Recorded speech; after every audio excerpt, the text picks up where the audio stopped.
Comparison price for Wednesday, March 5th, 2025, coming to you from the Nation Network studio, built by Arbor Lee, here at the historic Wall Center. And as always, this show a presentation on Bet365. Open an account with Bet365 today. Bet on a huge range of markets. So, whatever the moment, it's never ordinary at Bet365. Use code NATION when opening that account. Matt Sekeres alongside Blake Price, four-time Juno Award winner Mike Rogerson, hitting switches and conducting things. We have a big show planned for you from Supernatural, British Columbia.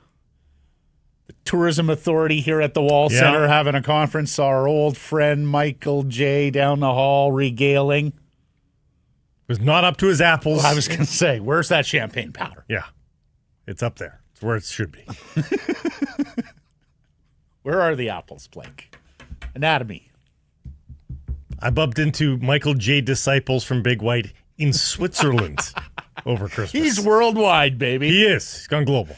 Anyways, welcome to all our friends here from across our splendid province to the Wall Center. Our Surrey Mitsubishi poll question today, after his self-reflective comments Tuesday, is it now onwards and upwards for Elias Pettersson? Yes or no? You can vote at the Sekeres Price X and he's ready to YouTube accounts. Do we want to play a clip and then get into our responses? Sure. Mike, I'm sorry. I did not slot that for you appropriately, but Elias Pettersson spoke yesterday and extensively.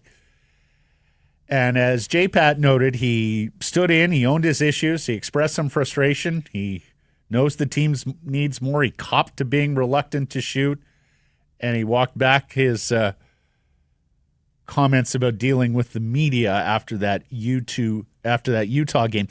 Let's hear from Pettersson as he owns his own struggles.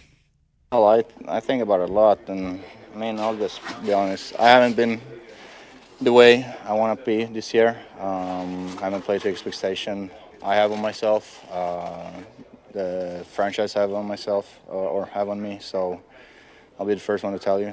But that's in the past. I just want to take these last 22 games plus more, hopefully, and play my best hockey. I wish I could. I wish I had.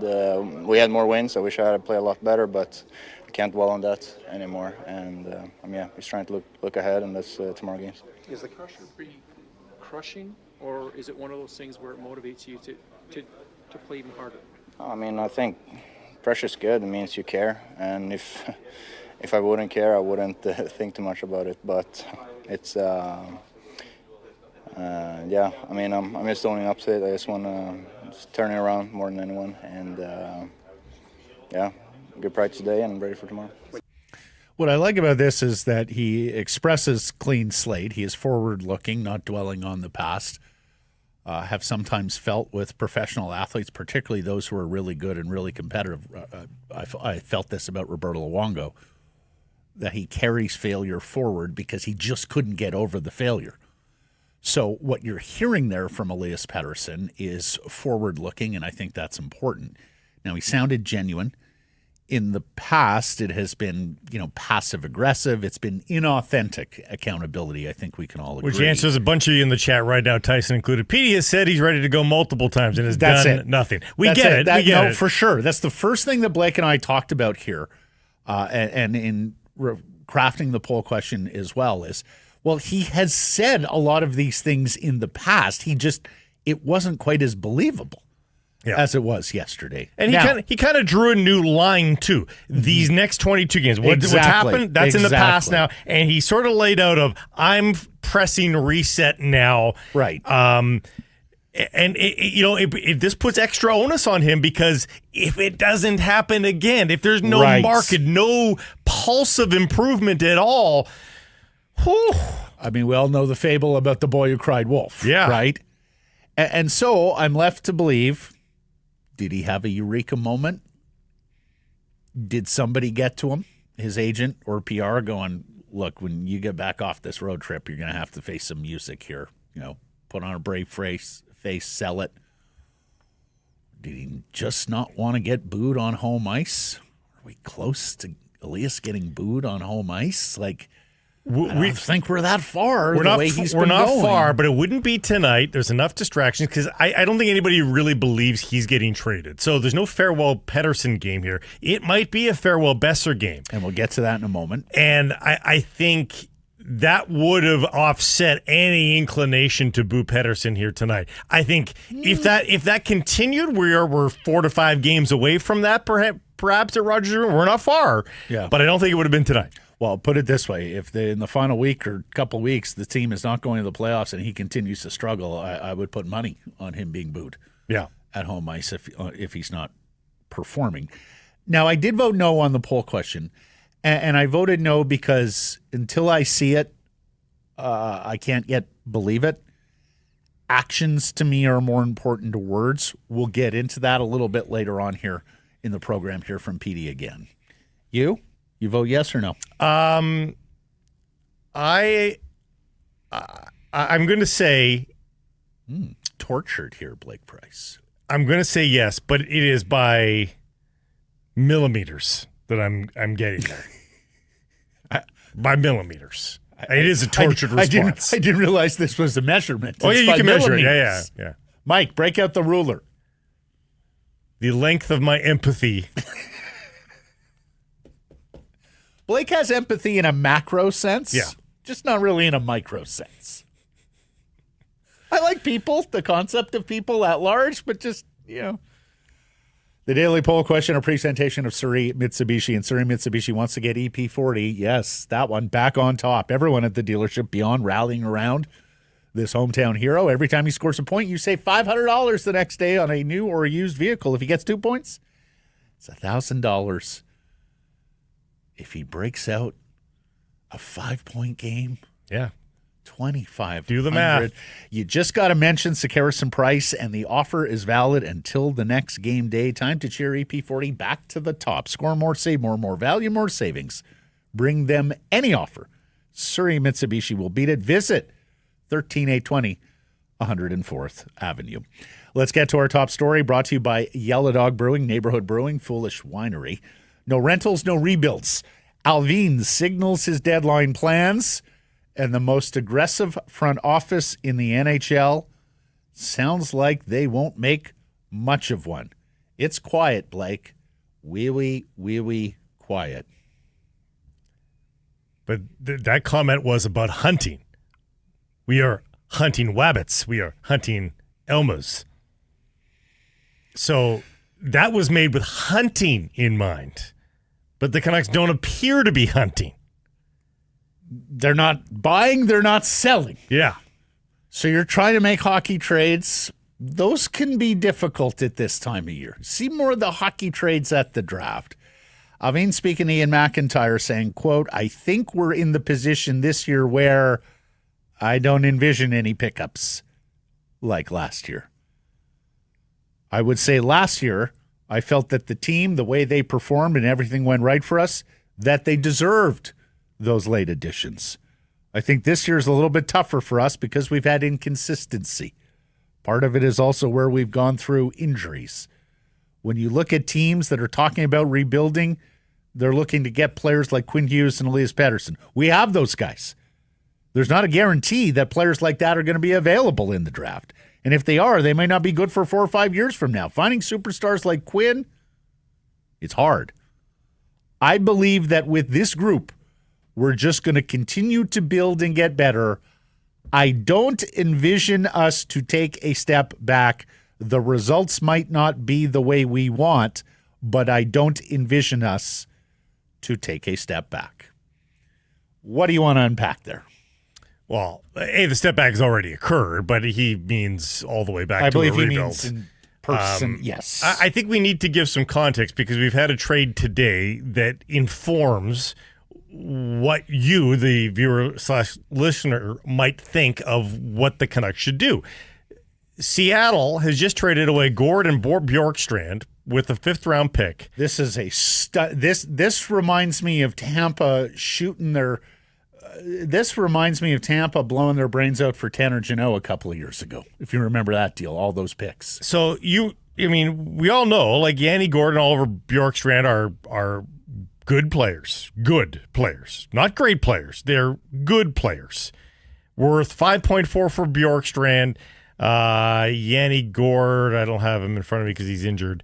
Yanni Gord I have here. Yeah. There it is, 5.1. So it's $10 million in contracts. He's a rental. Yanni Gord is a rental. But it's $10 million in contracts. So like you're taking on a lot there. And you're giving up 2 first-round picks, Toronto's second that you had in your back pocket from this year, and a player and a prospect. Like, that's a lot of return for 2 players. Like, Yanni Gord ranks as the seventh most used forward for the Seattle Kraken, playing 15 and a half minutes a night. He's 33. Bjorkstrand is the 8th most used Kraken at 15.28 per night. Gord has 6 goals and 11 assists, 17 points in 36 games. It's like a 35 to 40-point player. Bjorkstrand has 16 goals, 37 points in 31 games. He's a useful player. They're both useful players. Yeah. And, of course, Tampa had Gord once upon a time, so there's familiarity there, and that's worth something for a general manager. But you've acquired 2 middle 6 players, and you've spent one of them a rental. Yeah. And you've spent 2 firsts and a second and a roster player. Yeah. To get there. I see a return like that, and I ask myself, how can the Canucks not trade Brock Boeser? If there are GMs willing to spend what Julien Brisebois just did in Tampa, I understand you don't want to take a backward step. I understand that further neutering your offense in a playoff push would be quite difficult to stomach for your owner, for your front office, for your coaching staff, your bench, your team, and your fans. But wowzers, the potential long-term gain on making a move like that. You know, we talked about it yesterday, Blake, and Alvin articulated some of it yesterday with IMAC. You can't tell me that smart hockey men like Jim Rutherford, Patrick Alvin, their AGMs, and of course, smart hockey people, Emily Castengay and Cami Granato amongst the AGMs. You can't tell me that this brain trust is sitting in a room with their pro scouts and saying, oh, if we only add Ricard Raquel, we could really be a contender here.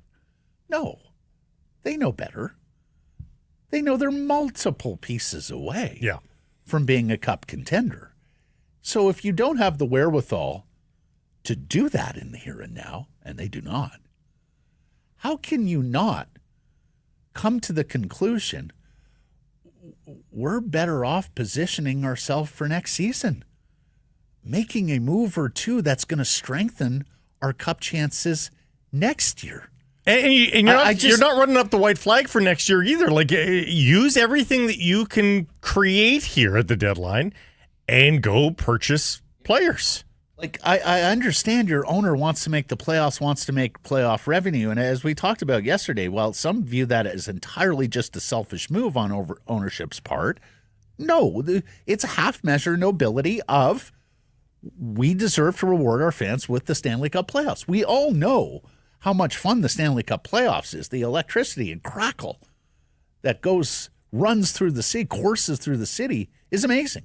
We experienced it last year for the first time in nearly a decade, and it was magical. But if it only lasted a pair of 3-0 losses at Rogers Arena isn't going to have sizzle. No. Blake and I are old enough to remember the King series in 2012, the Shark series in 2013, the Calgary series in 2015. So your job as managers in this situation is to manage up and message up and convince your owner why it is the prudent move for the betterment of his franchise. Mm-hmm. That if rental prices are as high as they are for Gord and Bjorkstrand, then you should absolutely be positioning yourself to trade Brock Boeser and cash in on the asset. And there might be even a narrow path where you can get all the business done here before the deadline. Like maybe you can get some assets and flip it to somebody else for the young center. Maybe that's possible. Unlikely. You don't have to force it, but maybe it's possible. I just don't know you close your mind to it. Where are you on the possibility of a Brock Boeser trade right now? Are you above 50-50? No, I think it's less than 50-50 that he's going to be moved. That's what I feel too. Mm-hmm. And again, that's not a suggestion. That's prediction. I just don't feel like they're going to do it. I think he gets past the deadline. Are you better than 50-50 on anybody on the Vancouver Canucks? Do you think for sure X players getting traded? No, I don't. In fact, I'm more than 50-50 on they do nothing with the NHL roster. Do you mean absolutely nothing or something that effectively is nothing? Because those are two different answers. I could see a minor league trade. I could see giving up a late round pick for a rental forward that doesn't change the price of tea. Yeah. But I am, for the most part, taking Allvin at his word. More often than not, Blake, when this management group signals something publicly, they walk the walk. So when I read what I read from Allvin yesterday, I went, yeah, that computes. I don't necessarily agree with it. I think there's an opportunity here to strengthen the team for 26 and beyond. Now, but I also understand the predicament that Rutherford and Allvin are in. And this is why I mentioned Rutherford yesterday, Blake. Because Patrick Allvin as a first-time general manager, it's not a wise career move to go to Francesco and say, no, Frank, we saw what happened to Trevor Linden when he wanted to rebuild. But Jim Rutherford has the gravitas. Jim Rutherford has the bank account. Jim Rutherford has the legacy where he doesn't need this job, where he should be doing the job exactly how he sees fit and managing his owner more than allowing his owner to manage him and his staff. That's the way I look at it, at least. I think this has the potential. It's free to say we don't anticipate doing much. It's not lying. It's their feeling in the moment. So I think you do have to be careful at this point in the week of hearing that and thinking, well, that's that. Guess they're not making any moves. Things can change pretty instantaneously. And again, that calms the waters. This team has had enough turbulence this season that I think it's probably very wise of Allvin to try to keep things a little bit calm for the time being as well. If the trade happens, it happens. If it doesn't, well, then he predicted it days before. But I think they can get away with saying that it's looking like it's going to be a quiet week right now. We'll see. Wee quiet. What are our friends at Yellow Dog and Neighborhood up to? We tell you a lot about the 4-packs being on sale for X given month. But when the big cases go on sale, well, that is notable. The Yellow Dog Chase My Tail 12 packs on special for the month of March. Look for it on sale at private and government liquor stores. Of course, it's Canadian. Of course it is. Buy your Yellow Dog. Go get it. Okay, more here on Pettersson, and I don't want to dwell on this because, look, while some in our ranks are rankled when players take shots at media, I've been in enough Pat Quinn scrums and been called you people to have my hide a little thickened on this. But context does matter, and when, Elias comes out and has the poor game against Utah and then once again is complaining about the media. And again, there's a totality here, a critical mass of complaints about media that I think not just got to media, but got to some fans as well who typically don't take the media side with the player, but went, really, Elias, you're going to go there again? Look, good show of accountability and self-awareness here on a situation that he handled poorly. Here's Elias walking back his annoying media comments. Kind of. Appreciate the love all the time. Maybe I'm not the best showing it all the time. And I mean, I think it was, after my comments against the Utah game, I missed a breakaway, and I got asked about it and how frustrating this season's been. I was really mad at that moment, and I said something I didn't mean. And I said media is annoying, which is some days can be, but it's not. It's the last thing that's making me play bad or not myself this year. I just wanted to make that clear. Bravo, Elias. No, really well done there. He was talking about the fans at the first part of that clip about all the love. And you know what? If he had said just, hey, I said something the other day, and I don't mean that I'm sorry, that wouldn't have had as much gravitas he just said, because he explained it. He explained the whole thing. He laid out the scene. Yep. He even gave us an example of why he was frustrated. He didn't even say, I was just frustrated after the game. I was frustrated because I missed a freaking breakaway. In a one-goal game. Yeah. In a one-goal game where if he scores, then you've got a point or you maybe have two. It was good detail, and it does make you believe it. Hey, I agree. I don't mind being called annoying as media. No. I get it. No, but we are annoying. The meeting, the minute you start to attribute your problems because of that, hey, would you rather go home than spend 5 minutes with the media? I'm sure you would if you're a player. But it's also not the reason why you're playing well or playing poorly. No, and make no mistake, we are annoying. I mean, do you want to stand in with Jeff Pettersson questions day after day after day? I sure as hell don't. Tyler Myers does, apparently. So there's a reason why we ask J. Pat the questions as opposed to answer them. I do think ultimately it is a minimal requirement for players, that a requirement that they only have to abide by once or twice a week in today's day and age. It used to be every day, folks.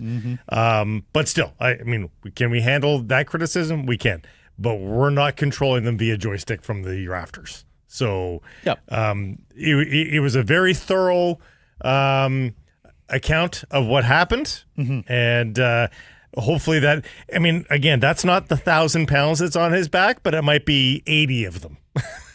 So whatever that takes off of the weight on his back. He cut one sandbag loose there from the trolley. Yeah. Now, look, and I did vote no on the poll that I can't believe onwards and upwards yet until I see it. But I'll tell you what I loved about yesterday, even above and beyond Elias being self-aware, contrite, all the things that he was the way Tocchet framed the issue. And I think he has been a master messenger here over his couple of years in Vancouver. I've been steadfast in that. But also, even more importantly, that there are actions beyond the words. We'll start with Tocchet and him talking about the open and honest relationship that he has with Petey. And we told you Elias was pointing forward. Well, where do you think he's taking that cue from the head coach? Let's take a listen. Thing that we've talked about, and he has to own it, and we've talked about that, and I'm glad he's talked about that. There's nothing he could do in the past. There's expectations on him. Maybe he didn't deal well with it, maybe the preparation stuff, but now he can only go forward. And the preparation now, I know he's staying on the ice a lot now early. He's meeting with coaches more.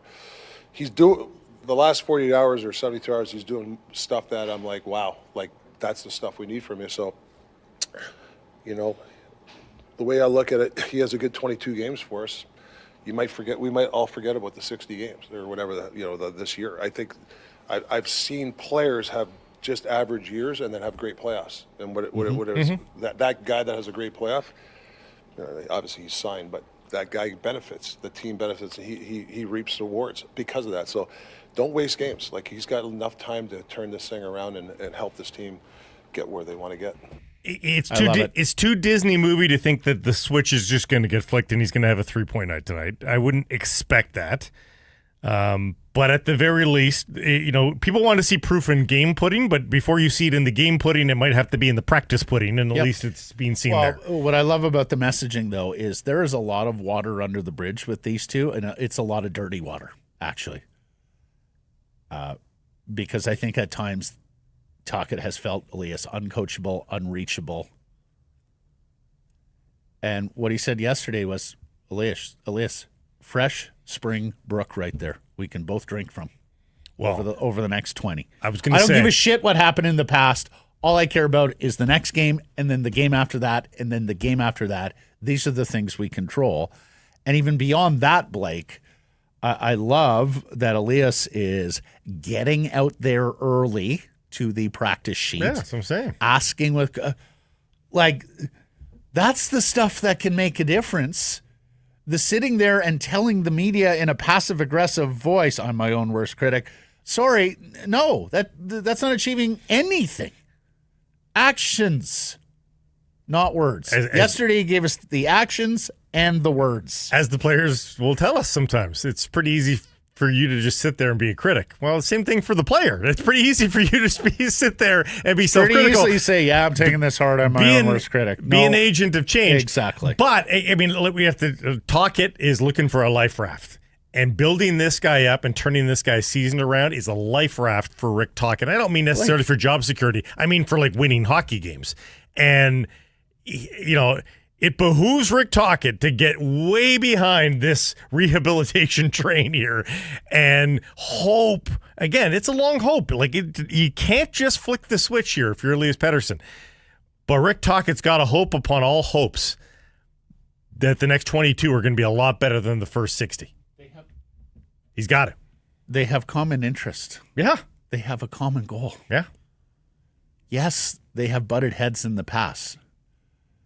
Yes, Tocchet downplayed, dismissed his knee injury last year. Yes, Elias chafed at that.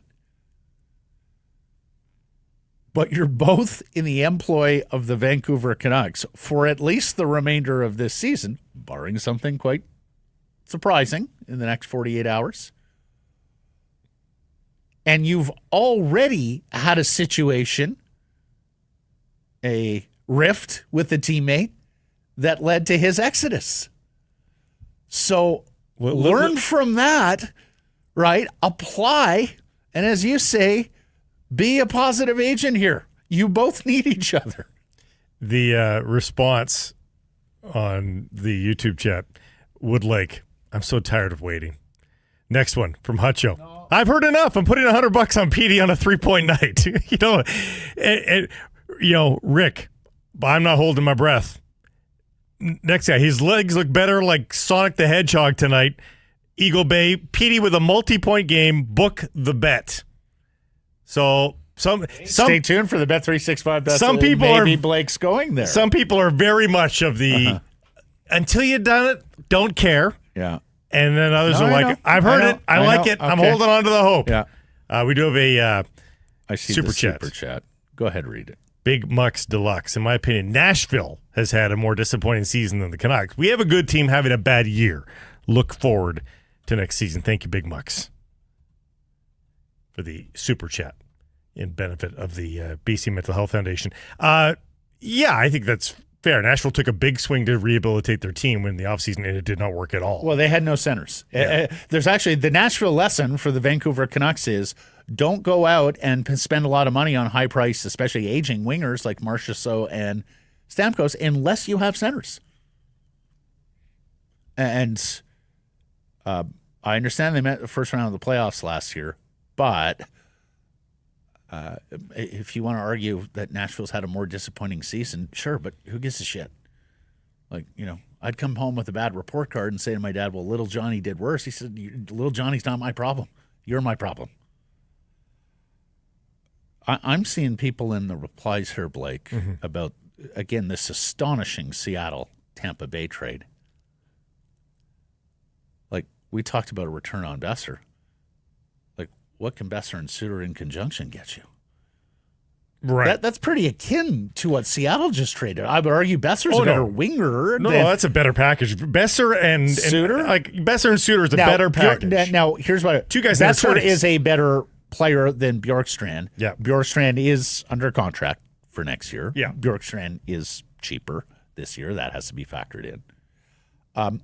Gord is probably viewed when healthy as a better center than Pius Suter, but Suter's having a better year and is much cheaper on the cap Two rentals versus one guy with term, so that's Right. that's the So big. there's a little bit of difference there.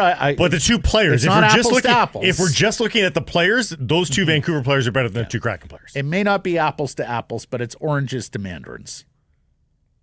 Well, oranges is the family, so no, it's nabels to mandarins. You mean? Putting myself in his nose. Blake does actually know a thing or It's two about caracaras food. to mandarins. If you've been following me on socials, Blake does know a thing or two about food. it's true. No Quinn Hughes at practice. No Quinn Hughes tonight. And yesterday, Coach Tocchet was musing about the possibility of just taking him off the ice for a week and seeing if that helps. Here's Rick from yesterday. Well, I don't think it's to a point where it's threatening anything. It's just, there's a little bit of pain, things like that. But we wouldn't let him play if it was physically going to hurt him, like a long-term thing. So nobody's ever really 100% at this time of the year, anyways. So, but he's a competitor. But we also, sometimes I got to intervene and be the bad guy and say, hey, listen, the guy wants to play. We're in a dogfight, and he's just that type of guy. So is this going to be the norm for the rest of the season then? Well, that's where we talked today. Is it better for, I'd have to talk to the trainers. Is it better just shut him down for like 7 days, and do we get him for the last 15? I don't know at this point. We got to try to figure that out. Well, today they figured they better shut him down. And Farhan Lalji is coming up. He'll talk to us about that. D. Jr., Elias Pettersson will draw in for Quinn Hughes and will play with Filip Roenick. Yes, anticipating Lankinen for the Vancouver Canucks. Thatcher Demko did not practice yesterday. Before we leave Hughes, road trip. Before we leave Hughes, him not playing tonight means it's 6 days rest until the next game, in between games. I mean, that's right. Haven't played since Saturday. He's talking about shutting him down for a week. That's almost happening just with this one scratch. That could be the week. Yeah, like if you do one more, if you do the Friday game in Minnesota, it'll be an over a week break for Quinn Hughes. If he's not like injured, you'd think that would be enough to get the guy back ready to roll. Mm-hmm. So Minnesota Friday or Dallas Sunday. Those are your options. Mm-hmm. Demko did not practice. Over under 5. How many more games does Thatcher Demko play? Are you over or are you under? Yeah, I mean it's by small margins either way. I think it's somewhere between 3 and 7. So I'll take over. I'll take that he can get 6 or 7 in. But it can't be more than that. It's just 22 left. Yeah. But when they come back, they're not going to ride them. So it's, there's only so. I think it's going to be pretty sporadic. I think it'll be no more than 1 every 3 games to start. And it's pretty tough to get beyond 5, but I think he can do it just by submission. Because here's the thing. Whereas I think. There's Michael J. Whereas I think we look out to the lobby here at Wall Center. Sorry, everyone. Whereas I think Quinn Hughes has to be told by the team, Quinn, we got to shut it down here. I think Thatcher Demko is well in his rights and well in his attunement to his body to make that call on his own. Mm-hmm. We saw that right from the jump at the beginning of the year, with Thatcher detailing the injury to the degree that he detailed the injury. Every single time Thatcher has talked about the injury or of his body, it is clear who's running that show, and it's Thatcher Demko.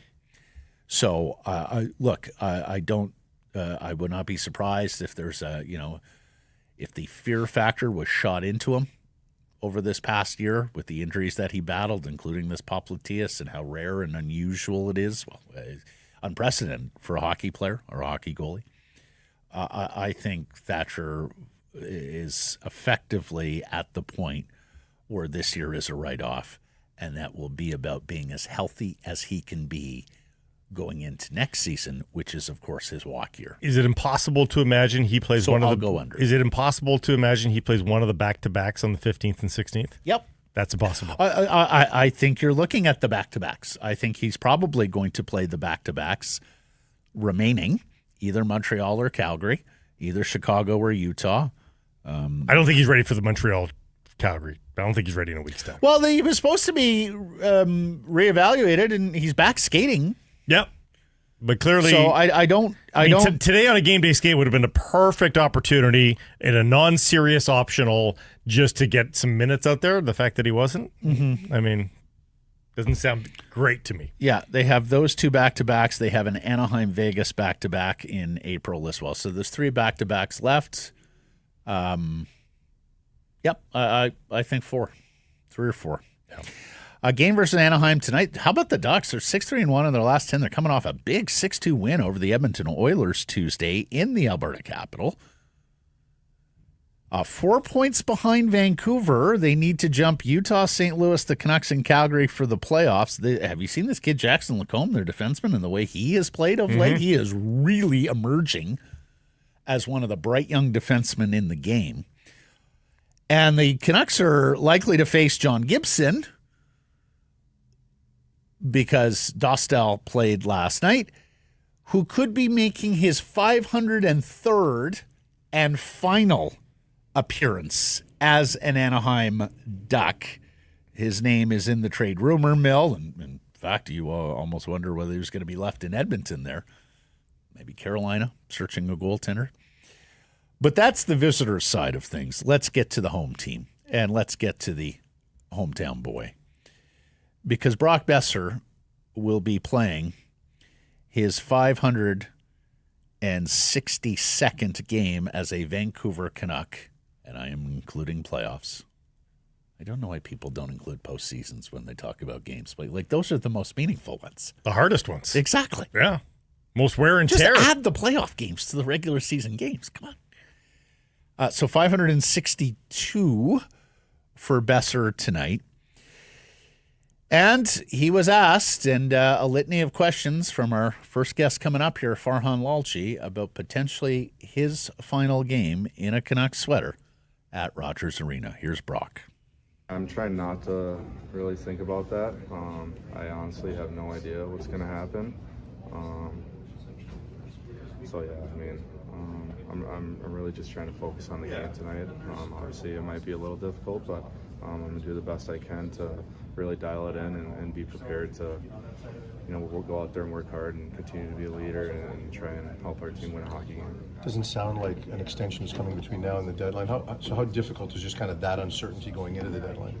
Yeah, I mean, anytime you have uncertainty, it's scary, and the unknown is scary. So it's obviously a little bit of stress involved in that, but yeah, it's not a great situation. But like I said, I'm really trying to just focus on tonight, and I'm still here. I'm still on the Canucks, and that's my main worry right now. This fan base has a lot of affection for you. There could be a moment that they display that tonight. What would that be like if that happened? Yeah, I mean, I can't say enough about the fan base and the city, and everyone's so kind to me. I'm just out and about, so everyone's always had my back and supported me, and it's something that I really appreciate about this place. It's about as animated as I've ever heard Brock Boeser. Well, honestly, there's not a ton of animation, but the words are serious. heavy. The words are heavy. I would disagree with your choice of word, but I understand.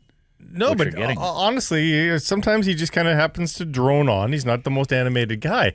He was speaking with a lot of emotion there. Like it was. Well, he's a feeler. We have known that about Brock since he arrived here, and he's using words like scary and stress and not a great situation. And I don't for a second blame him if he feels that his loyalty is not being reciprocated here, because he has been a loyal guy, and he bleeds the colors, and he has affection for this fan base that have wrapped their arms around this young man and basically helped nurture him through his young career. It's a business and a most difficult family situation. And yet I also understand it from the Canucks side of things as well, Blake. Yeah. Like I'm not going more than 6 years. Look, I think $50 million gets it done here. Which should be 6 by 8.5 2 or 3. Or 5 times 10. Oof. But the AFP Analytics projection brings him in about $65 million total value. Even if you think that's high, even if that was, and of course the cap is going up here, there is no question he's going to have $50 million or thereabouts available to him in free agency. And I think if the Canucks hit that number, I think they can keep the player. I just don't know that this management group wants to hit that number, Blake. No. I think they see an inconsistent player who isn't fleet of foot, who may not age well into his 30s, and aren't willing to commit. And I don't necessarily disagree. I absolutely see that point of view as well. I wonder if, the representation for Brock Boeser would see this coming, but in the end, they still get a lot of money out of it. I wonder if you could give him the 6 years that he wants, but make it an eminently buyoutable contract. That again, the agents see that. Yeah, they front load the money. They know what it is. But I mean, in the end, in a buyout, you get 90% of your money anyway, and you become a free agent, can sign somewhere else. Well, 2/3. Well, in those years, but for the totality of the contract, you're probably getting 85 to 90%. Yeah. So, I wonder if you could find a way to do that. Mm-hmm. Jonathan Lekremacki back in Canucks colors. He's played 11 games for the Canucks, has scored a couple of goals, the one-time first-round pick. Rick Tocchet saying the Sedin twins have been spending a lot of time working with him, and that's fantastic. And he lines up beside centerman Filip Chytil, and this from Big Head Hockey. It is 9 games, super small sample size, we know that. But we've also noticed the impact. We've also noticed an aggressive, fast attack the offensive zone center iceman. He is number 1 in the league when it comes to zone entries over this 9-game sample. So we'll see if he can keep it up in front of the home faithful. And Blake, and I drew a bit of a hard line on this when it first came out a few weeks back, and you quibbled with me. Not that I'm looking for a fight here, but it sounds like you are, but fire away. So. Fire away. Commissioner Gary Bettman was on CNBC this morning, and he was asked about trade war, tariff war going on between Canada and the United States. And he said revenue sharing in the league, and if you don't know, the rich teams help the poor teams, will be impacted by the strength of the Canadian dollar and what these tariffs will do to the Canadian currency. And I don't know, I heard the Commerce Secretary in the States yesterday already talking about they're going to roll some tariffs back today. I mean, the stock market plunged again yesterday. Like even the inner circle of Trump thinks this is absolutely nonsensical, and yet there he is out there doing it. So, he's flinched a couple of times here. Donald has, and who knows where this is going. But in the event that you do have these tariffs flying back and forth across the 49th, Gary said the tension between the countries could, quote, cause some difficulties that will have to be accounted for with sponsors. I bring this up because next year's big jump in the salary cap, $7 million, is set in stone. It is happening. The NHL also announced that there would be sizable jumps the year after next and the year thereafter when announcing the huge jump in next year's cap. As I said at the time, I have to take those with a grain of salt. Number one, you have a CBA that has to be negotiated, so we'll see whether either side digs in, whether there are any matters there that would affect hockey-related revenue, would affect the split, would affect ultimately the cap beyond next year, but also the outside forces of the Canadian, American, and to a larger extent, the global economy, right? And so you've got a interventionist president here who is putting his finger on the scale on behalf of the United States, or so he thinks, and who knows what kind of economic environment awaits us Well, I 2 think years down. that's the the road. biggest statement is who knows, because as we've chronicled here, it's on again, it's off again. It's a moving target. Nobody knows at all what's inside that crazy head. The point is you can buy the salary cap increase next year in the NHL. Let's be a little bit cautious about what's to come beyond that. It's not like the commissioner, the 32 greedy governors, and the NHLPA have a glorious history of collective bargaining. The DFO Live hits you Friday on trade deadline day starting at 8 a.m. Your host, Tyler Yaremchuk, Frank Saravelli will be there. Johnny Lazarus, Nate Thompson, our own Irf Gaffar of Rink-Wide Vancouver, going to take turns being part of the opinion panel. The player panel will be there. Carter Hutton, Matthew Barnaby, former NHLers, and Matt Larkin will be handling the trade grades. So you're going to want to tune in to the DFO Friday. Mm-hmm. Oh, sorry, that's 8 a.m. That's 8 a.m. Eastern. It starts. Right? Wow, is it really? Is that 5 a.m. for us? No, it's 8 a.m., yeah. Oh, 8 a.m. Pacific. Yeah. Okay. Exactly. For a second there, I got excited. So you're going to want to tune into that. Our menu on Friday, we're going to start a little early. We're going to start at 11:30. Take you right to the bell at noon Pacific Count time. you down. Yeah. And then take you however long we need to go on Friday. Jeff Patterson, Patrick Johnson, both Canucks reporters, going to be down at the rink. We'll be speaking to them. We may hear from Patrick Alvin as well. That's all coming up Friday. Today on the program, as we get into the menu, brought to you by Greta. Farhan Lalji is going to join us. Frank Corrado as well. They'll be both a part of the big TSN spectacular on Friday. And our friends at Greta want to remind you, pregame, postgame, your steps from the arena or stadium. There's a lot of activity in the stadium district this week. Why don't you get on down to Greta for all the games, but particularly these home games? Check out the great street food menu. Play some games in the arcade. They've got weekly drink specials at Greta. It's the place to be, 50 West Cordova. Greta Bar. Let the games begin. All right, one last piece of business. It is our Bet365 bets of the day. Actually, we have another piece of business as well because you have your Safeway picks to get to. But Bet365 bets of the day. Got a win yesterday, actually. Pleased about that. Brock Boeser, he's got a flair for the dramatic, right? Scores big playoff goals. Scored that goal in his very first NHL game. Minnesota, we all remember that after his family was there, including his father, who we've since lost, to announce the lineup. Well, as we have talked about, it could be a farewell for Brock at Rogers Arena tonight. When the stage rises, so does number 6. So, 2-point night for Boeser, plus 350, and an anytime goal for Brock Boeser at plus 190. And I want to thank the Nashville Predators for the win we got yesterday. Where are you going? I'm going to the Whitecaps. Mm-hmm. I think they score some goals here tonight.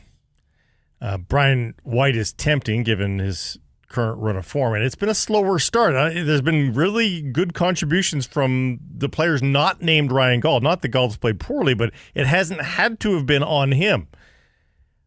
But if this Monterey D is as porous as I've read, it's gettable, so they say. Gauld's got a much better number than Brian White. White's at plus 75, which, hey, if you want to go there, go there.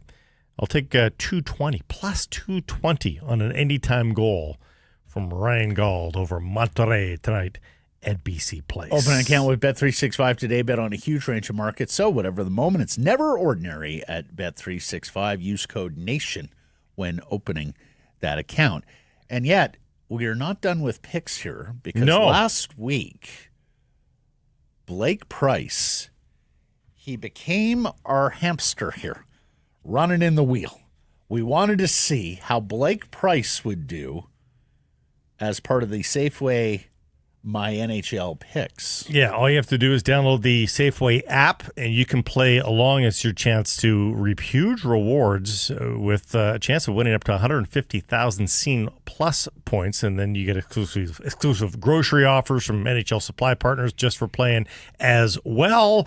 I'll make my new picks for this coming week tomorrow.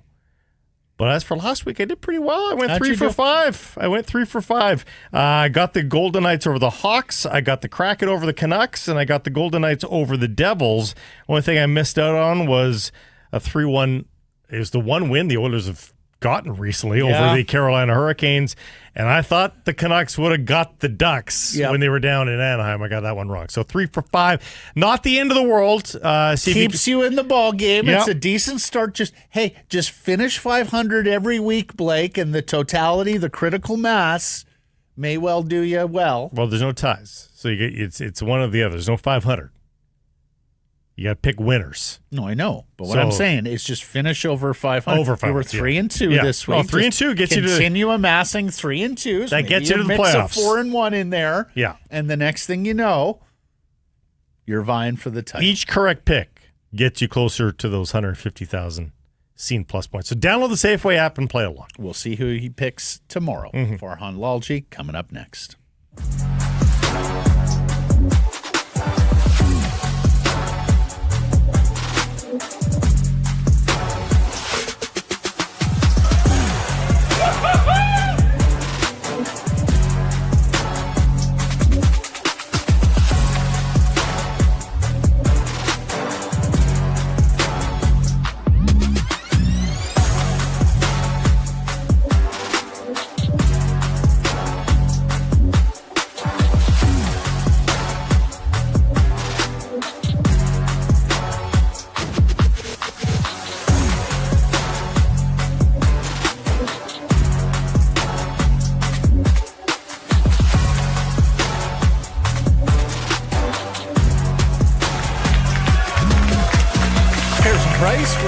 Historic Wall Center. The segment brought to you by your Pacific Toyota dealers who desperately want you to see a game of import inside Rogers Arena. How would you like to go to the Kanika Minolta Champions Club section? You've been looking at that section. How could I possibly get in?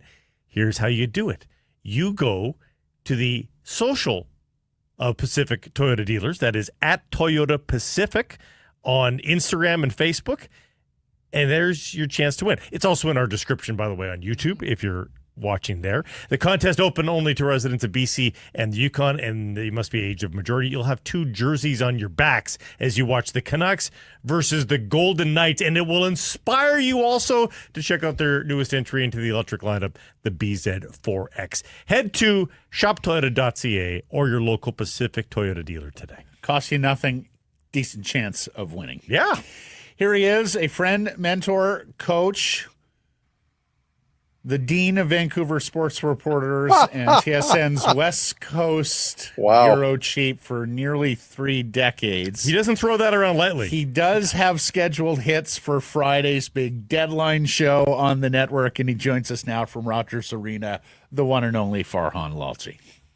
Thank you, gentlemen. I feel like there needs to be an applause track in the background after that intro. And speaking of the Historic Wall Center, because of early start times with Trade Center, I will be staying at the Historic Wall Center on marvelous. Thursday nights. Do the Sport BC Athlete of the Year Awards, head over to the Wall Center. Excellent. There you go. Excellent. Well, we look forward to having you here at the Wall. First and foremost, before we get into some of the particulars, but after what Alvin said yesterday to IMAC, not taking a step back, not interested in rentals, are you prepared for the deadline about nothing, Farhan? Are you prepared for a Seinfeldian day on Friday? Well, look, with this team, I think there's so many competing agendas, right, in terms of what they want to get done. Yes, I think there's an understanding of where they're at this year, but at the same time, the rebuild thing's never going to happen. So everything they do maybe casts an eye to next year. So, they're not looking for rentals. That much is clear, which is a positive, right? Like the last thing you want to do is see them add somebody with no term left. They want term, and they don't just want term. They want term of a certain vintage, right? So, a Braden Shen type of acquisition in their early 30s, isn't going to happen for this team. They want someone in their mid to late 20s if they are going to acquire. So, and I also think, I heard you guys the other day talking about it, that I just don't think this group has it in them to let the deadline pass without doing anything. So you could get to 11:59 and they just do something minor of players we've never heard of just for the sake of doing something minor. So, whether they sell, they're not going to fire sale, right? Like I do think that, would they move Brock Boeser? Yeah, but I think that deal is going to have to start with a first-round draft pick. They're not just going to move him for the sake of moving him. So there's all of those different agendas that are going to have an effect on what Vancouver does on Friday. Yeah, the only big thing is left is Boeser. I know that your network's got something on Pettersson's possibility right now, but I don't think any of us on the ground here feel like that's anything close. It's probably Boeser, and that would mean this is his last game tonight versus the Ducks, which seems kind of crazy to think about. It does, and we talked to him about that specifically. You might have that moment tonight where the fans recognize what could happen, and they may, if there's an ISO shot on the Jumbotron, there might be an impromptu standing ovation. And how would he react to something like that? I mean, this is a fan base that has certainly engaged in game with its players, right? Whether it's Let's Go Petey or whether it's JT Miller or whatever it happens to be. So I wouldn't be surprised if the fans did something. And Brock's a feeler, right? Like he is that guy, right? That these moments hit him. And that's why, one of the reasons why I think he's struggling right now, because he knows this is out there. And I think it is impacting him. So it really is cool how the fan base has responded to this guy, because he represents, when I think of this organization and what it needs to uphold, I think of the Twins. And I believe that Brock Boeser upholds those values. And I think that's why he resonates with the fan base the way others don't. Well, and also because he came here as a young man. Like Gillis used to always say, we bring them here at 20 years old and expect them to figure it all out. No, he came here as a young man. He grew up before his eyes. There was clearly a yearning for home with what his father was going through. And I felt like our community sort of lifted him up and became that support network for him during some pretty difficult times for the Boeser family. Yeah, absolutely. And there was a time when a couple of years ago, his agent was given permission to talk to other teams. And, I talked about it, as a move, and, fans would come at you and say, well, what are you talking about? You're trying to run him out of town. No, we're not. We just feel such a level of empathy for this guy that if he feels he needs a change, okay. We kind of all took a different approach, a big picture approach to beyond hockey and what was important for this guy. And I just think that we all have kind of grown to care about him. And the community's like that. And I think coming out of it, when he said, I think the best thing that ever happened to me was I didn't get traded, right? That spoke volumes for his relationship with this community. Yeah. Are you on the probability side above 50% now? Or are you? Yeah, I think so. I think he's going to get traded. I do, and I say that because I do think someone's going to come in with a compelling offer. And I think one of the things the Canucks want to do here, because they're not afraid to negotiate after the deadline. And I think there's kind of a hope that maybe the deadline and the interest in the player around the deadline will kind of give us an indication of the market, right? So that if maybe there isn't a ton of interest at the deadline, it sort of shows us that maybe we're right in our assessment. And if there is a lot of interest, it shows us maybe we're wrong and we need to change our approach. But if there is a ton of interest, someone's going to find that first-round draft pick in a player. I think that trade is going to be out there for him when we've seen what's happened to this point, that there's going to be a team that believes we can bring him here, get him past the deadline, get him with a good center, and we're going to get the best out of a guy that's proven to be a 30-goal over 82-game player. So I do think that trade's going to be out there, and I think the Canucks eventually will probably pull the trigger. And a playoff performer, too, when you take a look at what he did last year and in the bubble run. Pius Suter, what do you think is the end game there, and what happened there with Dallas, best you can tell? Yeah, look, I think there were some conversations, but, ultimately they couldn't get it across the finish line. Might it happen? It could. This is a valuable player. I mean, he's a player that could very well score 20 goals this season, and he does so many little things right. Tocchet was asked about the fact the Canucks penalty kill this year is ranked 6th in the league, and, the impact that players like Pius Suter and Teddy Bluger have as a first forward pair, going over the bench when those things happen. And he's a guy that does, we joke about little things as it related to Louis Eriksson, but I think there's a lot of little things and medium things and sometimes big things that Pius Suter does. So is there a team out there willing to part with a second-round pick for a guy that really, really is a useful player? We'll see. And if that's out there, I think they potentially make the move. But to extend what I said about Boeser, I just don't think they're going to fire sale on this guy. But it also doesn't sound like there's going to be any kind of an extension forthcoming between now and Friday. You have been a critic as much about Elias's attitude as about his game.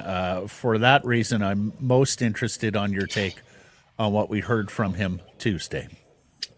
Yeah, it was nice, but this is going to come again. Do you know what I mean? Like, this isn't the first moment of where he's said something that he really shouldn't have said and sort of took a less than appropriate level of accountability.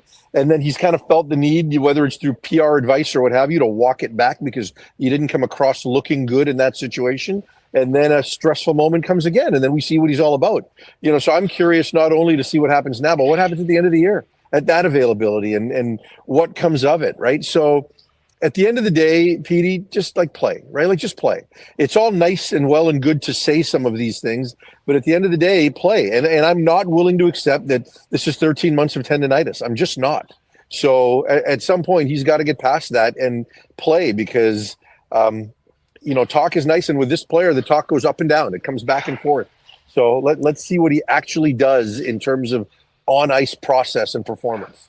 It's speaking. Boy, you're tough, Coach. Yeah, he is tough. Boy, I mean, proof in the pudding, though. I get it. It almost sounds right? like he's a problem child at the New West Hayaks. No, Speaking of injuries, I think this guy has the ability to be a coach killer, guys. I'm sorry. That's just how I feel. Right? There's a level of petulance there, and so go out and perform. Okay, didn't think I'd be here, but let me be his defenseman for a second. Tocchet said he's now seeking out coaches looking for help, going out early. I'm more actions than words, guys, than a words guy. And if Tocchet is talking about him now doing the right things and seeking out the help that has always been there, and he's been so hesitant to avail himself of, do you not see that as a potential for a turning point? Sure, yeah, because the problem with what Petey's given us to this point, it's not his words, right? People think that, you're a media guy, you're upset. It's not about that. It's about his process, and it's about his professionalism as it relates to that process. So if your process is going to change and you're going to, the Sedins have always been there, right? And we've always assumed that they've had a connection because they're Swedish, and they haven't, right? They've always been there. So it's unfortunate it took this long, but yeah, I think what has happened is there's been a bit of humbling here, and I think that humbling was required. So if the humbling changes the process, which eventually gives us a different level of production, great, right? It would be a real shame if he never found his game again. No one's advocating or cheering for that. No one wants to, be right or wrong. It would be better for everybody involved if he could wind it back and find his game again. I think we all want to see that. And it starts with better process, both now and this off season and coming into camp, with a different fitness level. All of those things are going to lead to it, but it's going to start with some humbling, which I think may have happened. Whether that means that he finishes his contract with the Canucks or elsewhere, you're right. Everybody, the tide will raise all ships. Speaking of injuries, Quinn Hughes has got, 3 of them at least right now. Yeah. Which means the Hart Trophy is over. Maybe the Norris, probably the Norris as well. And they don't have his services tonight. Should they just, if they think that they can, and Rick Tocchet says not 100% to get him back 100%, but if you can get him up to 95% by resting him for another week or so, should they do that, or do they need him to make the difference because he's the generator of everything for the Canucks? I would shut Quinn Hughes down full stop. Truly. Now, will they do that? I think they could get to that point, but yeah, I think they should wait a week. And I think Quinn is his own worst enemy because he wants to play. Tocchet admitted this was a compensatory thing, right? That the previous injury has contributed, and his attempt to get back has contributed to this injury, because you compensate in your movements and things like that, and other things get left vulnerable. And Tocchet did, cop to the fact that, yeah, there is concern about, handling this right so that this isn't a long-term thing. So you handle this guy with kid gloves. I wouldn't want him at 95. I would want him at 105. And Tocchet said that wouldn't happen this year, right? He's not going to be 100% at any point. So I don't know how you don't risk further injury. So for me, I'd take a big picture approach, and this season is an easy one to punt on. Are you done with him on All Matters Canucks? I am. Okay, so we're fresh out of time here, and I do say that because I know you could spend 30 good minutes on what I'm about to introduce, but if I were to summate your feelings on the activity down the I-5 with the Seahawks wide receivers room today, DK Metcalf, his attitude, you mad, bro. Tyler Lockett, he gone. You sad, bro. Is that about right? Yeah, that's about right. Look, I wish there was a number, a lower number than the $17 million cap hit that they could have kept Lockett there, because he'd be a great wide receiver 3, and he's so good for that room and the culture of that team. And for Metcalf, physical freak who just doesn't take over games.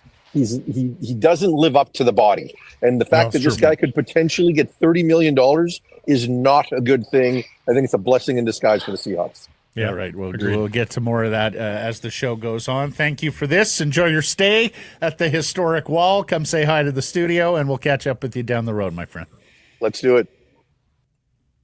Sekeres and Price from the Historic Wall Center. This next segment brought to you by Resurrection Spirits, introducing the Sekeres and Price Gin. That is right. We have partnered up with Resurrection Spirits and created our own gin. It's made in East Van using BC ingredients, triple distilled, 100% organic rye grain, and infused with 5 timeless botanicals: juniper, coriander, angelica root, lemon peel, rose. It's a gin with character, designed for those who appreciate the art of true craftsmanship in every pour. So get to resurrectionspirits.ca and use code S&P for $5 off. That's S, the and sign symbol, and P for $5 off. Resurrectionspirits.ca. Get it while you can. Limited edition. Once they're gone, they gone. S&P G&Ts, S&P Teenies. I mean, you can do anything you want there. Yes, it's blue, too. Yeah. In our distinctive cobalt, if you will. Here's Frank Corrado, former Vancouver Canuck TSN hockey analyst. Get ready for the big show on Friday. Frank, how we doing? What's going on, boys? Maybe afterwards I'll have a little gin. I like there you gin. go. We'll send you a bottle. Like gin. Do you? Yeah. Okay. We owe you a bottle because your dad sent us tomato sauce back in the day, so we owe you something in a bottle. Yes. Sal's famous sauce by the truckload. It showed up at my apartment in Kitsilano. Next time I'm out there, I'll make sure I'm not carry-on, and I'll bring a little back. Yeah, there you go. After it was 4 years ago, after our former radio station went down, Carmen's like, Matt, there's this huge box at the back door. And I bring it in, and sure enough, it is the homemade famous sauce from Is he still doing it? Is he still making us? Is he still jarring it? Yeah, every year. Well, you know what happened then? That 4 years ago coincides with him going keto, so he wasn't eating any pasta, and he had no use for the sauce, but we still made it. He's like, we have all this stuff kicking around. I'm like, we got to send that out to Sekeres and the boys out there. So can't he put it on some meatballs at the very least? Is that still keto? Yeah, for sure. There was just a lot less pasta going around. Right. He went from Big Sal to Thin Sal. Yeah. To keto Sal. So. Yeah, the keto Guido. The keto Guido. Let's start with Elias Pettersson, Frank. I'm sure you heard his comments yesterday. And look, he has taken accountability in the past, never with the same sort of tone, self-reflection, awareness. So we're asking our Surrey Mitsubishi poll question. Onwards and upwards from here for EP? What do you think? If it was that easy, it would have been done by now. But I will say it's a nice step that he's willing to just kind of come out and face it head on, which is not easy to do as a player. I think sometimes when you're as a player, you're in this like fight or flight mentality all the time, where you're constantly trying to defend your game, your pride, and it's hard to kind of face it when you're not playing well, because we always want to have this confidence, okay? And you never want that to waver.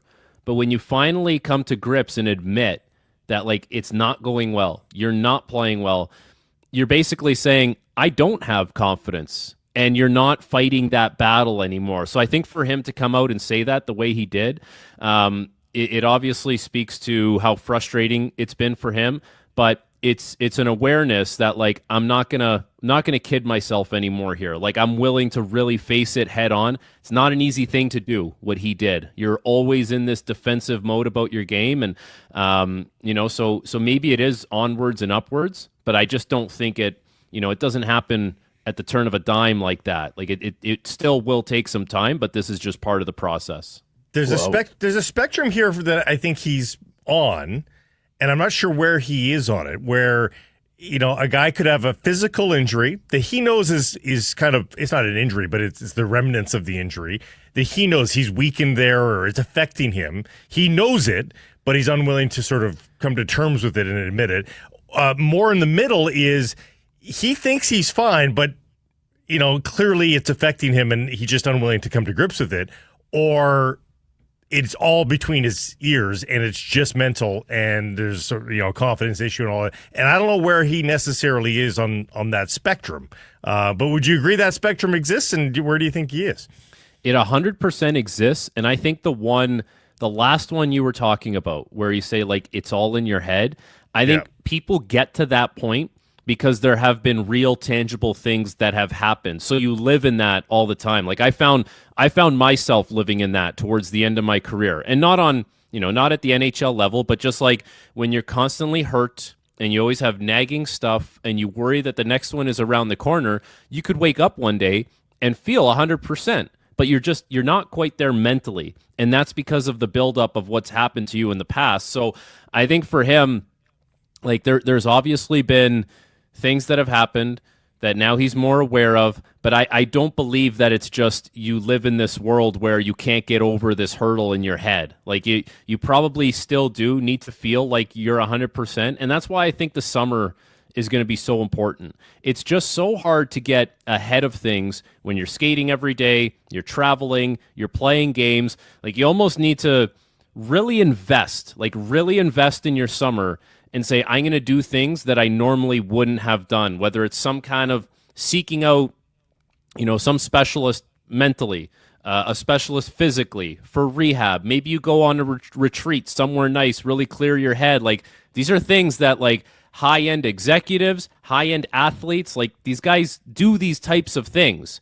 So if you're going to do the same old, you might just be heading for the same result next year, even though it's just been more time that has passed. But in order to really get over this thing, you might have to do something a little bit different, because as time goes on, your body's going to heal, but then you have to have your head heal as well. And that's that last little hurdle as far as that progression goes. Am I too starry-eyed, guys, to think that if he, and sometimes it's just luck where the situation unfolds, he gets a pass down the wing, he's blown this one a little early, he's in on the break, it's a partial break, and at the top of the circle, he wires one top cheese. Oh, if that happens tonight, the roof comes off Rogers. But does that turn around his season? Does if he has a goal that looks like a goal scorer's goal, and it might just happen accidentally, you know, like just the puck just drops to him and he rips one home. Like, would that change, or do you still have to do something additionally here? Can one key moment change it? I think one key moment can set off a turn of events, but I guess we've been searching for that key moment for a while, and there's been a few things that have happened this year where you're like, okay, that's the one. There was a time when Miller was hurt and he was away from the team, and Pettersson's game looked pretty good, right? Like we all could have admitted that the points were there, but then that never led to consistency. And then Four Nations, it's like this guy's going to get a break from Vancouver. He's going to play with his Swedish buddies. This is going to be the thing.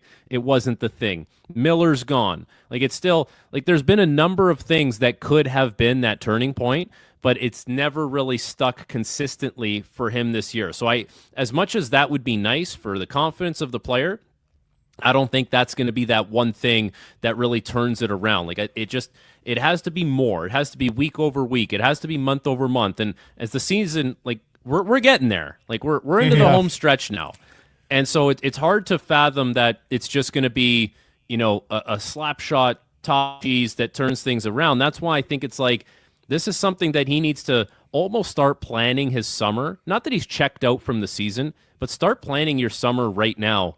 And like work backwards from whatever the first game is going to be, October 9th. I don't know, but work backwards from there and say by the beginning of October, I want to be feeling this way. By the beginning of September, I need to be right here, and just go back and then figure it out. But I think that's where the runway has to be for him to really turn this around. I like that idea Yeah. because, when you make plans, you feel better about yourself when you know you've planned ahead. It's a good theory. Yeah, and Frank's not wrong. He had a stretch there of 11 points in 7 games from late November, early December, and just wasn't able to build off that.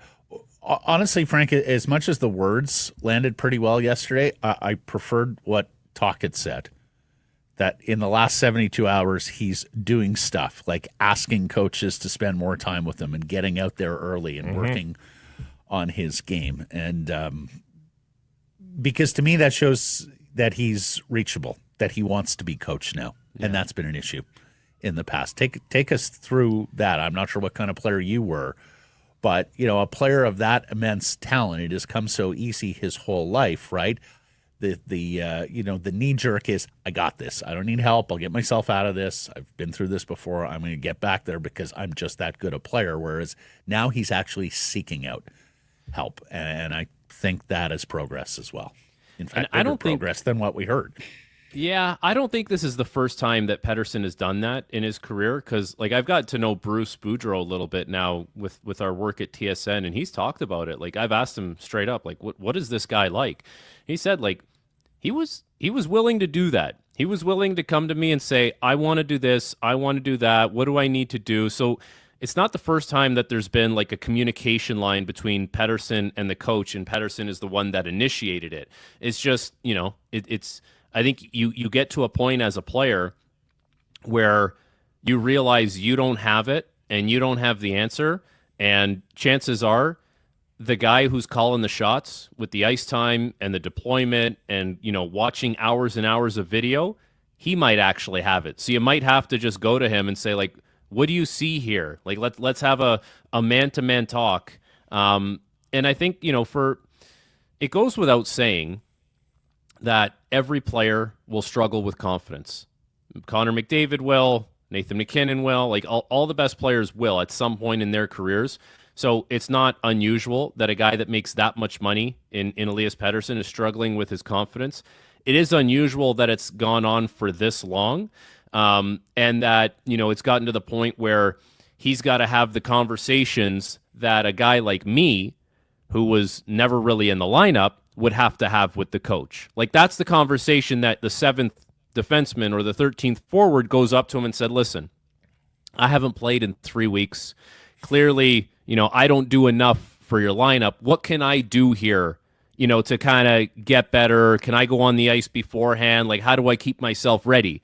That's not the conversation that the $11.6 million number one centerman needs to have. But that goes back to him, talking yesterday about his season and where he thinks it's at. It's clearly this guy is willing to, have the hard talk that normally that type of player wouldn't have and try and figure things out. So it's a good sign. It's a step in the right direction. Now he's got to implement it and execute it. And that's where that's the hardest part is actually doing it. We can have the talk. You can say what you want to say. You have to actually do it and put it into action. And that still remains the hardest part. Moving on, but staying with Canucks stars, Tocchet mused yesterday about maybe just shutting Hughes down for a week and seeing if that will be more helpful than, a player who is at practice and then leaving practice and game time decisions. What's your sense? Is it smart to play the long game? Maybe, try and play 3 games without Quinn Hughes, let him rest for a full week and see if he can come back healthier, or is he so instrumental that you think in this playoff race every game matters and every point matters, and 80% Hughes is fine. Exactly. Yeah, but I guess when do we learn our lesson about playing guys that are hurt and running them into the ground for what? I mean, Pettersson has clearly been dealing with things, and now he's not able to really kind of get over whatever has been lingering for him.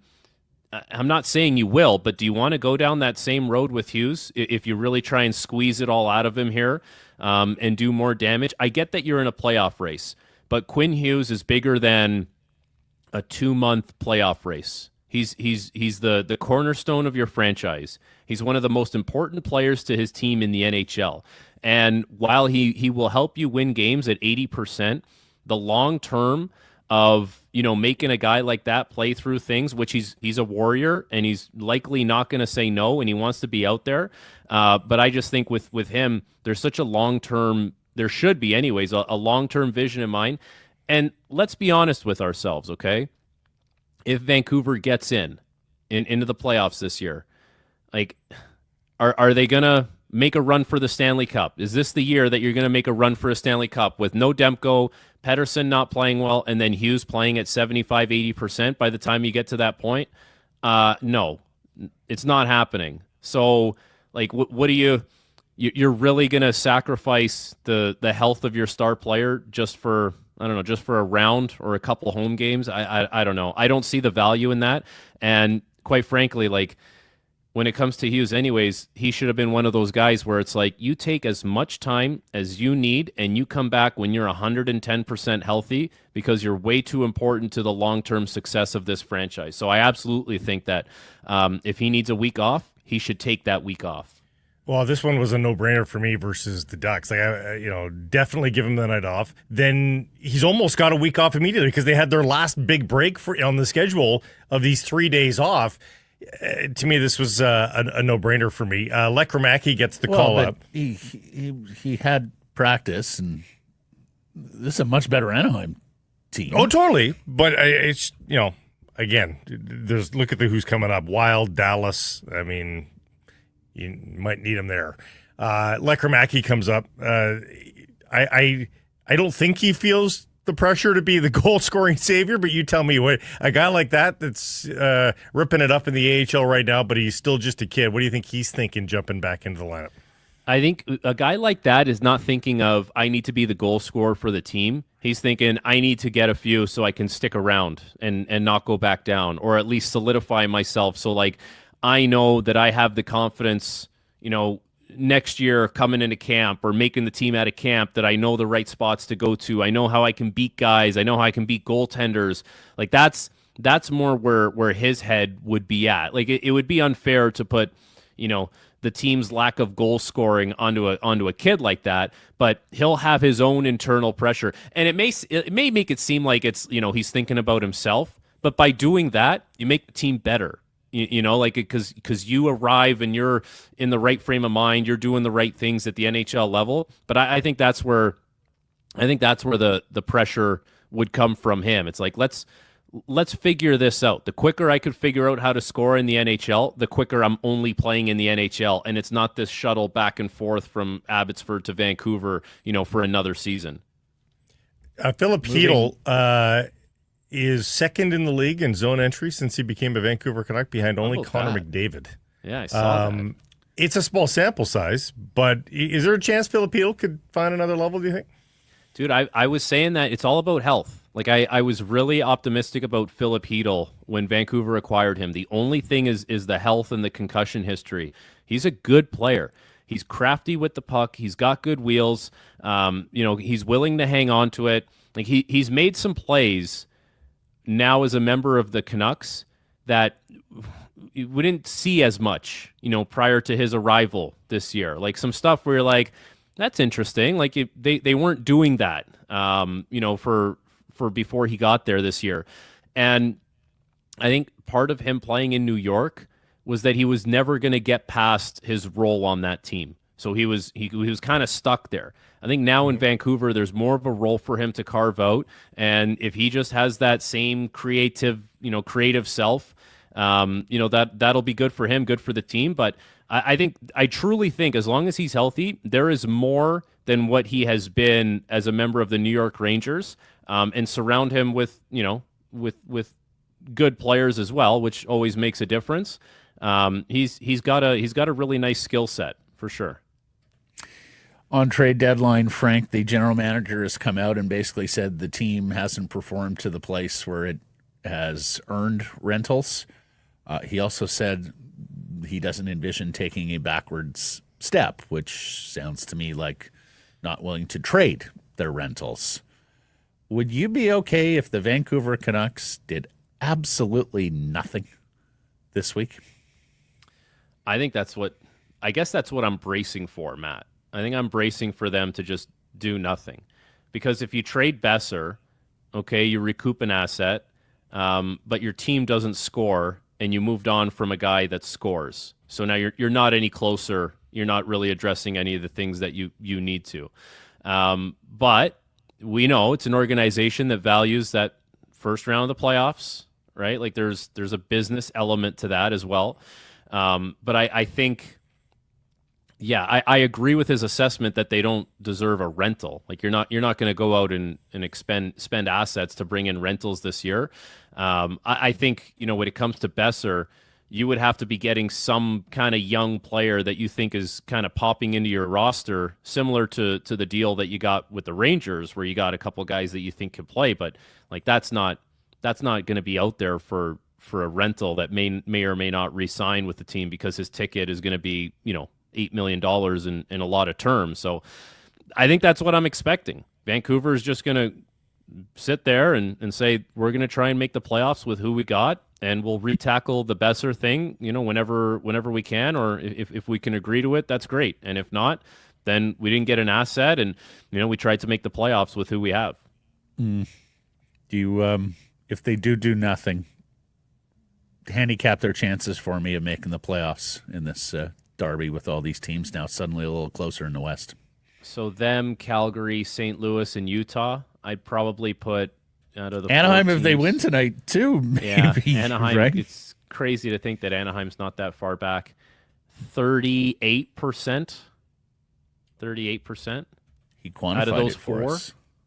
Is that reasonable or I think that's right. I think it's on the number almost for Money Puck and some of these models out there. I think that's sort of. I swear to God, right. I didn't look at Money Puck. Sometimes I do, and I'll cheat. I swear, but this time I didn't. I swear to God. I was expecting no math. I was told there would be no math. Okay, this was my math. Okay, 4 teams, 25% each. Okay, I have to give the Canucks, based on who they have, who they can be, a little bit more. And I think there's a team that I probably have to give a little bit less to, and that would have been Utah. So that's where, and they're ahead of a was couple my of math. those teams as well, right? Well, So and they have should games give in hand. They still have 2 games in hand on St. Louis, right? Yeah. Marvelous stuff, Frank. What are your duties and responsibilities on Friday, and do they involve interacting with the primate? No, I haven't heard if there's any animals coming in, but I will be manning the big board, the trade bait board, and we have some touchscreen technology this year, which is great. Oh, like election. You're going Kornacki. I'm John King. You're this going year. Steve Kornacki, John King on the big wall. Wow. I'm John King. I'm John King this year, boys. Yeah, Awesome. We're gonna get into Mariposa County. I was going going to to get say into Allegheny County. You're going to want to know which polls have yet to return for Mariposa and Allegheny. Two big counties Pinellas, we're watching, too. Mariposa County and Broward County, 2016, 2020, 2024. These were the counties. No, Absolutely. I can't tell you. This is my slogan. I can't tell you who won Broward County in 2020 and 2024, but I could tell you who your team should trade for to win the Stanley Cup in 2025. Amazing. There's your slogan. Put it on the business We're card. always watching Broward and Dade. Ever since 2000, you have to watch Broward and Dade. Broward and Dade. Man, that'd be a nice place to live. Broward County or Dade County, Fort Lauderdale or Miami. Yeah, not so bad. Not so bad. Marvelous stuff. Best of luck on Friday. Look forward to the show, and we'll catch up next week. Thanks, boys. Have a good one. So, Harrison Price from the historic Wall Center, where if you have your tickets to the big game, why not make it a full experience? Stay here at the Wall. Stay downtown. Explore your city. Call 604-331-1000. Ask for the Harrison Price rates on blackout date supply based on availability. Or you have a romantic weekend. Well, we've talked about this. You go to Ben Moss. Game and a proposal. You hide a ring under the pillow.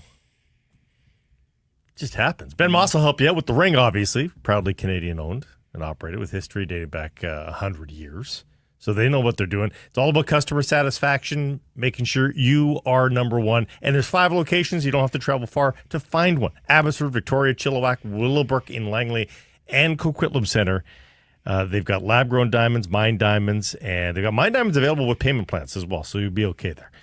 For more information, check out benmoss.com. Ben Moss, because love is timeless. Canadian. Canadian company. Canadian sources. Canadian, as Jay Onright would say. Ocampo has been suspended by Major League Soccer for his dirty challenge against the LA Galaxy. See, this is where I take umbrage. It wasn't a challenge. He had the ball. Well, he had the ball. And there's no well. He was dribbling up the right side, cuts towards the middle. It got away on him. Well, there you go. There you go. It got away on him. But still, he had the ball. Okay. I put it this way. I did not think it rose to the level of suspension. Just because studs hit ankle shouldn't be automatic red. Shouldn't be a suspension. So here's the thing. He's out against that's for the Montreal game, Saturday. Yes. Right? Yeah. And Sam Adekugbe is out with injury. Yeah. Both of them at left back. So Ocampo clearly plays tonight. You got to burn his. He plays all 90 tonight. Yeah, exactly. He plays 110. He plays however long they need him. Yeah. But we're thinking young Tate Johnson. Maybe. Going to start Saturday against Montreal. He's the 15th overall pick in the super draft out of the University of North Carolina. So they'd be down to their third string left back. Against Montreal. There's other ways you could do it. They could structure it differently. You could put Ahmed back there, perhaps. It's not his natural position, but you could certainly ask him to make it work. But I don't mind, especially, and this is all due respect to CF Montreal, who could get a result, no doubt about it. But they aren't projected to be a top half team this year. See what you got in the kid. Yeah. Yep. I'm all for that. And the Caps catch a huge break tonight against CF Monterrey. The round of 16 first leg of the CONCACAF Champions Cup. Sergio Ramos and his 180 caps for Spain won't play. He's 38. He's unlikely to be a massive difference maker, but apparently their defense is not that great anyways. You take him out, and apparently they're pretty porous. Yeah, anyone who is good enough to have played 180 times for Spain, I don't care how old they are, if they're not especially as a defender. Yes. You don't, we saw Chiellini was still pretty good to his retirement Craft, day. guile, experience. So, this could be fun here. Could be a fun week. Another big week at BC Place for the Whitecaps tonight, and then Saturday, where this guy and Paul Dolan will be calling the game. Yes. Glass City also hearing via Austrian report that the deal is done for the Austrian midfielder Dominic Fitz, that he'll finish his season in Austria and then join the Caps in the summer window. An enormous news day down the I-5 with the Seattle Seahawks in the same position room. According to Ian Rappaport of NFL Network, wide receiver DK Metcalf has requested a trade, and the team has decided to explore one. Rappaport says there's going to be significant interest in DK. Both sides are going to dig in here a little bit. And needless to say, I would suspect a significant return if they're going to satisfy this trade request. But it comes in conjunction with the Seahawks cutting Tyler Lockett, whom they deemed a franchise icon in their social media post. He has been there 10 seasons. This opens up $17 million in cap space for the Seahawks. More on that in a second. Lockett has penned a farewell on social media. Quote, I met so many great people and captured so many great memories. The 12s really make this place meaningful. Although my time on the Seahawks may have run its course, I'm thankful for every... Classy to the end, Tyler Lockett. We've had him on the show a couple of times. Got to know his uncle a little bit, Aaron Lockett, the former BC Lion kick returner. Receiving family. His dad, Kevin Lockett, played wide receiver in the NFL. Suddenly, though, the Seahawks now going to be needing a wide receiver in free agency or with that 18th overall pick in the draft, or maybe they use second or third. But needless to say... Do you dare get into the Devontae Adams sweepstakes? Possibly. Watch out for Green Bay on DK Metcalf. They have a collection of good but not great receivers. The feeling coming out of last year in Wisconsin was that get Jordan Love that primary number one target. Maybe they move one of those good receivers and some draft capitals to Seattle. New England and the Raiders, also possibilities there with DK looking for a number one wideout. And here's the other thing. If only this was so easy in the NHL, huh? You can't trade DK Metcalf for like Sam Darnold, can you? Well, I think they're going to extend Geno. I don't. But DK for a long-term quarterback solution would be really interesting. But that just doesn't happen. No, I personally wouldn't do it for Sam Darnold. You've got to re-sign Sam Darnold. Mm-hmm. That's coming off the season he has had, and of course, when the chips were down for Sam Darnold, sure, he did not perform. Here's the other thing.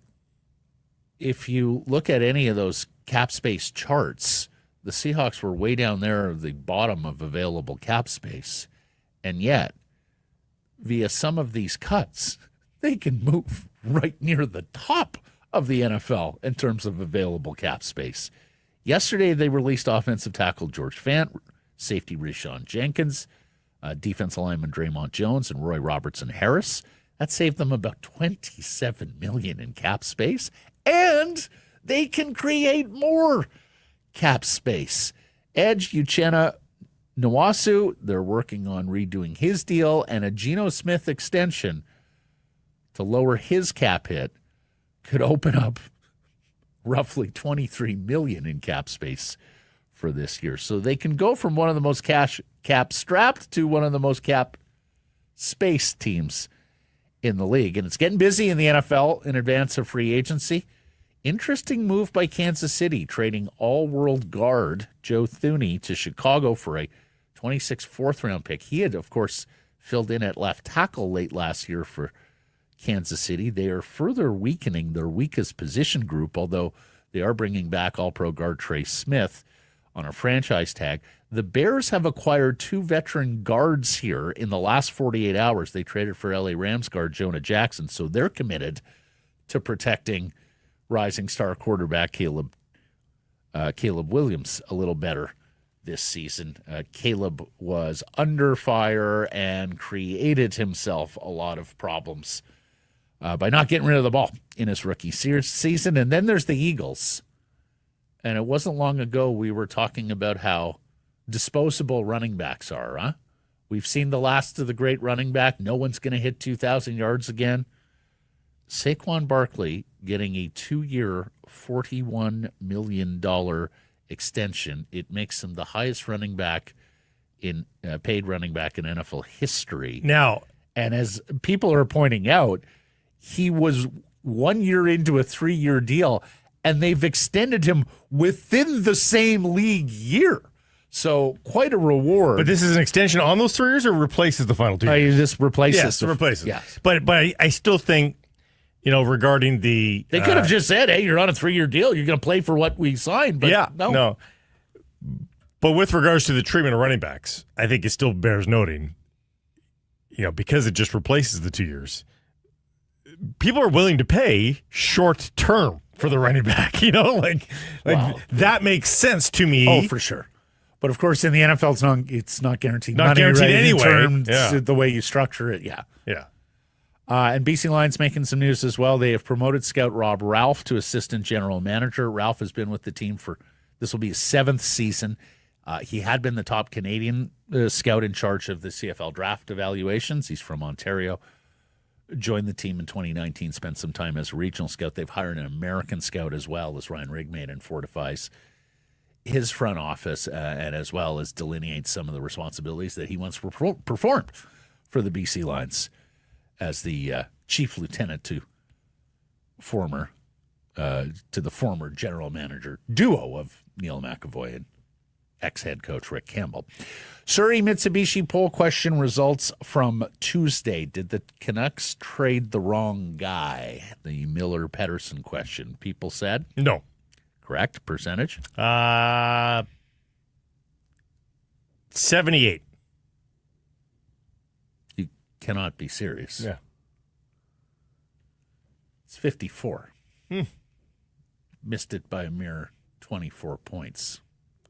Hey, I got it right. You're usually a little more finger on the pulse than that, Price. I had 78. Yeah, I thought it was going to be more overwhelming. I think I even noted to you several hundred votes in, it was running 50-50. Yeah, but then it started to move. I thought it continued. You thought it would move to 78? Matt, I'm not going to shoot 58 on every single round that I play here. Sometimes I can. Okay, but this is like shooting 114. No, it isn't. I got the right. I got the answer right. It was like a 69. What? On a par 72. Yeah, it's a good, solid round. No. Yeah. No. That is more than bogey golf. Missing by 24? Still got the answer right. It's like a 96 on a par 72. Bones. Love the tweet here. Bones here. Longtime JT Miller ride or die. No, they did not trade the wrong guy. Given the situation that arose, you have to trade the 31-year-old versus the 26-year-old. Where we went wrong was the brutal mismanagement of their relationship. Should have found a way to keep both. Not wrong, Bones. Blackout. They should have never signed Petey. Miller was always the guy. TJ. Canucks got to trade them both for not acting like pros, grown-ups, and letting their bullshit destroy the season. And then Christian. Regardless of its right or wrong guy, they divided Canuck Nation. They did, to a degree. You still have Miller stands, Petey stands.